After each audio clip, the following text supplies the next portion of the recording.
1939년 여름 2차 세계대전이 발발하기 직전에 아인슈타인을 포함한 3명의 물리학자가 루스벨트 미국 대통령에게 서한을 보내서 독일이 자국의 물리학자들을 동원해서 원자폭탄 개발에 나설 수 있다고 경고하고 미국의 신속한 맞대응을 건의했습니다. 미국 정부는 화들짝 놀라서 그해 안으로 신속히 원자폭탄 제조 계획에 돌입해서 그로부터 2년여의 시간이 지난 1941년 12월 6일 미국 국립학술원이 제출한 기획안이 드디어 정부의 승인을 얻게 됩니다. 이날은 공교롭게도 일본군이 진주만을 공격하기 바로 하루 전날이었습니다. 말하자면 미국 정부는 이미 전쟁 발발 전부터 원폭 제조 계획을 세워놓고 있었던 겁니다. 1942년 9월부터 정부와 군부 합작으로 맨해튼 프로젝트라고 불리는 정부 주도의 대규모 연구 사업이 시작됩니다. 의회의 승인 등 어떠한 민주적 절차도 밟지 않은 채 극비리에 실행된 프로젝트였습니다. 미국 뉴멕시코주의 비밀스러운 로스앨라모스 원폭 연구소와 37곳의 공장에서 수많은 인력과 엄청난 비용을 들여서 가공할 프로젝트를 수행했는데요. 결국 1945년 7월 16일 첫 실험에 성공을 거두게 됩니다. 미국이 원폭 투하 지점으로 히로시마와 나가사키를 선정한 것도 이 지역이 일본 군사 전략상의 주요 기지에 해당했고 또한 군수 공장이 밀집해 있었기 때문에 전혀 상식 밖의 일은 아니었습니다. 그러나 단지 이러한 설명만으로는 납득되기 힘든 측면들이 있습니다. 이 두 도시는 그 군사적 중요성에도 불구하고 이상하게도 전쟁 내내 재래식 폭격을 받지 않았습니다. 그리고 사전 통첩도 없이 최후의 일격이 가해졌습니다. 첫 실험 후 채 한 달도 되지 않았던 최신형 폭탄으로 말입니다. 아직 그 누구도 핵폭탄이 사막이 아닌 도시 한가운데 떨어졌을 때 어떤 효과가 빚어질지를 알지 못했습니다.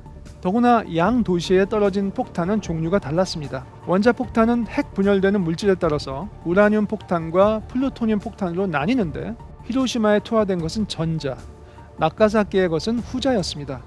그렇다면 히로시마와 나가사키의 원폭 투하는 일종의 원폭 실험이었을까요? 확실한 것은 원폭의 개발과 투하 모두가 철저히 비민주적이었고 고도의 정치적 계산에 따른 결정이었다는 겁니다. 인류가 전혀 경험해보지 못했던 원자폭탄을 사용하는 중차대한 결정은 국회의 승인까지는 아니더라도 최소한도의 수기 과정은 거쳤어야 합니다. 그러나 진지하게 토론했다는 증거는 전혀 남아있지 않습니다. 미국의 트루먼 대통령은 일단 시급히 히로시마에 원폭을 투하한 다음에 사흘 뒤에 대국민 담화문을 발표했습니다. 우리는 전쟁의 고통을 하루빨리 끝내기 위해 또 수천 명 미국 젊은이의 생명을 구하기 위해 원자폭탄을 사용했습니다. 이 발표를 노골적인 거짓말이었다고 보고 싶지는 않습니다. 미국 입장에서는 그렇게 판단했을 수도 있습니다. 그러나 적어도 원폭 사용만이 유일한 대안이었다고는 믿기지 않습니다. 이미 수도 도쿄를 포함해서 일본 전역이 미군의 공습으로 불바다가 되어 있는 상태였습니다. 설령 호전적인 군인들 일부가 결사항전을 외쳤더라도 물리적으로 항전은 불가능한 상황이었습니다. 또한 일본이 호령하던 만주 바로 앞에서 소련군이 진격을 앞두고 있었습니다. 나치 항복일로부터 정확히 3개월 후인 8월 8일에 소련군이 만주로 진격했습니다. 바로 그 이틀 전에 미국이 히로시마에 원폭을 투하한 것입니다. 미국은 소련의 계획을 미리 알고 선수를 친 겁니다. 그리고 3일 후에 원폭을 한 방 더 나가사키에 떨어뜨렸습니다. 이미 전쟁의 승부가 결판난 상황에서 미국이 무리하게 원폭 투하를 그것도 2차례나 감행한 것에 대해서 순전히 군사적인 판단이었다고 믿어야 할까요? 또한 반대로 일본의 무조건 항복이 반드시 원폭 때문만이었다고 일본 황제가 백성을 너무 사랑해서 내린 결단이었다고 봐야 할까요? 일본 입장에서는 공산주의 소련보다는 차라리 미국에 점령당하고 싶었던 것이 아닐까요? 어찌하였건 원폭 투하가 정치적인 고려가 없는 순전히 군사적인 결단이었다고는 믿기지 않습니다. 원폭 사용 외에는 정말로 아무런 대안이 없었을까요? 논란은 여전히 진행 중입니다. 미국이 원폭 사용을 결정하는 데 영향을 끼친 여러 요소들 중에서 정치적인 고려 외에 한 가지 더 추가한다면 아마도 뿌리 깊은 인종주의를 거론할 수 있을 겁니다. 아무리 독일 나치가 미워도 같은 백인인 독일인들 머리 위에 핵폭탄을 떨어뜨린다는 발상은 아예 불가능했을 겁니다.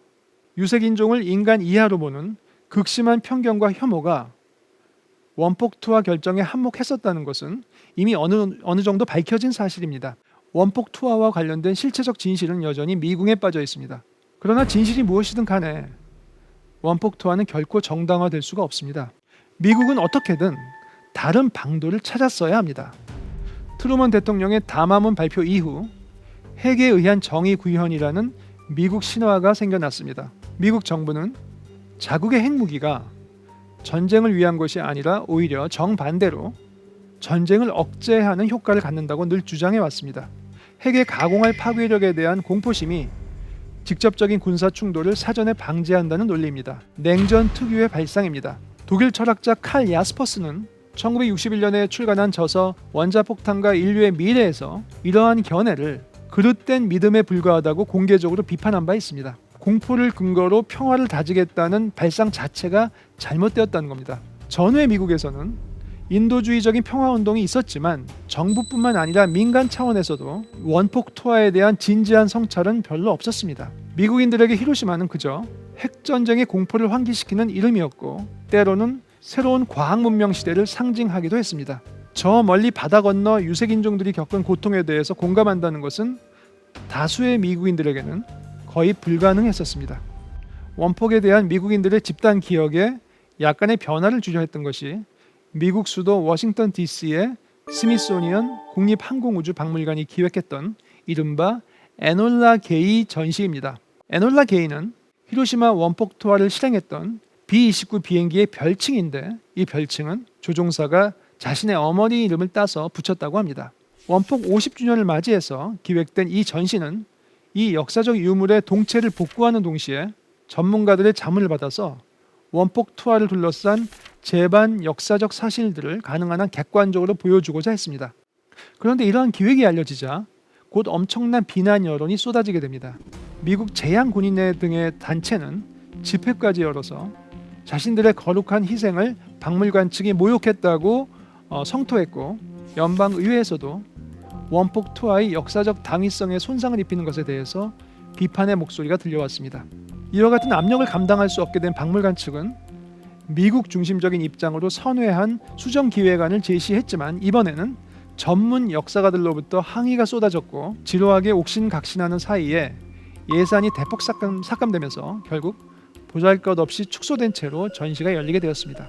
에놀라 게이의 전시를 둘러싼 갈등은 미국 사회가 원폭 투하에 대한 반성은커녕 중립적인 평가조차도 허용하지 않고 있음을 알려줍니다. 원폭은 이미 민족적 신화의 일부가 되었으므로 일부 전문가들의 사실 규명만으로는 그 권위를 무너뜨릴 수 없었던 겁니다. 심지어 미국 연방우정총국은 2차 세계대전 종전 50주년을 맞이하여 버섯구름 모양의 원폭 사진이 인쇄된 기념 우표를 발행하려다가 그것은 좀 너무 심하지 않은가 하는 사회 각계의 반대에 부딪혀서 결국 철회하고 말았습니다. 일본에서와 마찬가지로 미국에서도 원폭의 기억은 철저히 자민족 중심적입니다. 논리적인 결핍을 메꿔주는 것이 바로 앞뒤 맥락 없는 세계 평화의 구호입니다. 일본은 수동적으로 평화를 말하는 반면 미국은 좀 더 공격적으로 평화를 말하는 차이가 있기는 합니다. 원폭 투하를 불난지 불구경하듯 바라보았던 미국인들과 서양인들에게 그것은 그렇게 피부에 와닿는 사건이 아니었습니다. 물론 3차 세계대전의 공포는 상존했지만 공상과학 소설 같은 차원의 상상이었지 심각한 고민과 도덕적 성찰의 대상이 되지는 못했습니다. 심지어 나름 생각 있는 지식인들도 원폭을 그저 현대 과학 문명의 위기니 하면서 추상적인 차원으로만 바라보았습니다. 보통의 서양인들이 핵폭탄의 경험을 어떻게 기억하고 있는지를 적나라하게 보여주는 단서가 있습니다. 바로 최초의 수소폭탄 실험과 관련된 것인데요. 원폭은 미국이 처음 발명하고 처음 사용했지만 원자폭탄 제조 기밀이 곧 소련으로 넘어가고 결국 소련도 핵무기 생산에 뛰어들어서 미국과 소련 간의 핵무기 경쟁이 심화됩니다. 소련은 미국보다도 먼저 수소폭탄 개발에 성공합니다. 이에 미국도 질세라 수소폭탄 개발을 서둘러서 1954년 3월 1일 태평양 적도 부근에 위치한 비키니 환초에서 최초의 실험에 성공하는데요. 여러분, 여기서 비키니라는 이름이 귀에 들어오지 않으십니까? 네, 바로 그 비키니입니다. 여성 수영복을 가리키는 명칭이죠. 그럼 이게 무슨 상관이 있을까요? 처음 이 비키니 수영복을 만든 프랑스 디자이너가 이름을 붙일 때 마치 비키니 환초에서의 수소폭탄 폭발을 연상시킬 만큼 남성들의 시선을 폭발시킨다는 의미에서 비키니라고 붙인 겁니다. 황당하지 않습니까? 서양인들에게는 그저 아름다운 혹은 스릴감 넘치는 버섯 구름일지 모르지만 만약 피폭된 당사자의 입장이라면 혹은 조상 대대로 살던 비키니 섬에서 강제 이주당했던 원주민의 입장이라면 과연 이처럼 장난스러운 이름을 붙일 수 있었을까요? 과연 우리는 과거사를 누구의 입장에서 바라봐야 할까요? 치솟는 버섯구름을 멀리서 지켜보면서 흥분을 감추지 못했던 에놀라 게이호 조종사의 입장에서 바라봐야 할까요? 아니면 바로 그 아름다운 구름 속에서 불타고 신음했던 피폭자의 입장을 생각해 봐야 할까요? 물론 여러분들의 선택사항입니다. 저는 후자를 택하고 싶습니다.